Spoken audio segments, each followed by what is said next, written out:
India गठबंधन में शामिल होने के लिए बसपा ने रखी ऐसी शर्त न राहुल को पसंद आएगी न खड़गे मानेंगे। बसपा एमपी ने शर्तों के साथ पूरा गणित समझाया। कैसे मायावती के गठबंधन में आने से विपक्ष को मिलेगी बढ़त, कि आखिरी वक्त में पत्ते खोलेंगी मायावती। राहुल की भारत न्याय यात्रा से है कांग्रेस को 355 सीटों पर बड़ी उम्मीद।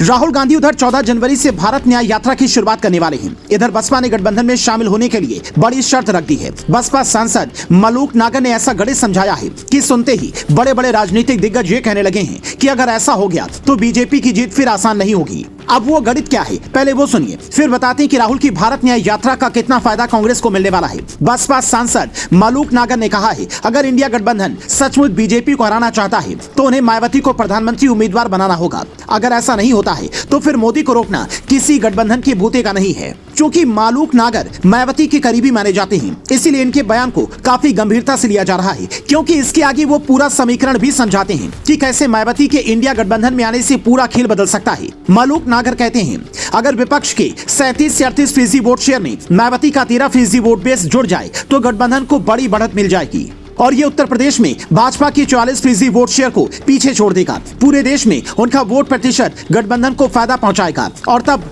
बीजेपी को रोका जा सकता है।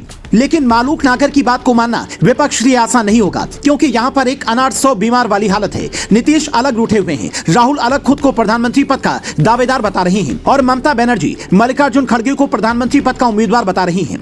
ममता की बात का केजरीवाल भी समर्थन कर रहे हैं, जिसका मतलब हुआ कि प्रधानमंत्री पद पर यहाँ सहमति बनना आसान नहीं है। कांग्रेस की सियासत को करीब से समझने वाले लोग कहते हैं कि आखिर में इंडिया गठबंधन में होगा वही जो गांधी परिवार चाहेगा, क्योंकि इस गठबंधन में कांग्रेस शुरुआत से ही बड़े भाई की भूमिका में है। इसलिए राहुल गांधी सबसे अलग हटकर 14 जनवरी से भारत न्याय यात्रा की शुरुआत करने वाले हैं। बड़ी बात यह है कि उस दौरान राम मंदिर उद्घाटन का कार्यक्रम भी शुरू होने वाला है। कांग्रेस का कोई नेता वहां जाएगा इसकी संभावना कम दिखती है। तो इसका एक मतलब यह भी है कि बीजेपी जिस तरह से राम मंदिर उद्घाटन को सदी का सबसे बड़ा कार्यक्रम बनाने जा रही है, तो उसका जवाब राहुल गांधी अपने भारत न्याय यात्रा से देना चाहते हैं, ताकि उन्हें भी उस दौरान मीडिया अटेंशन मिले।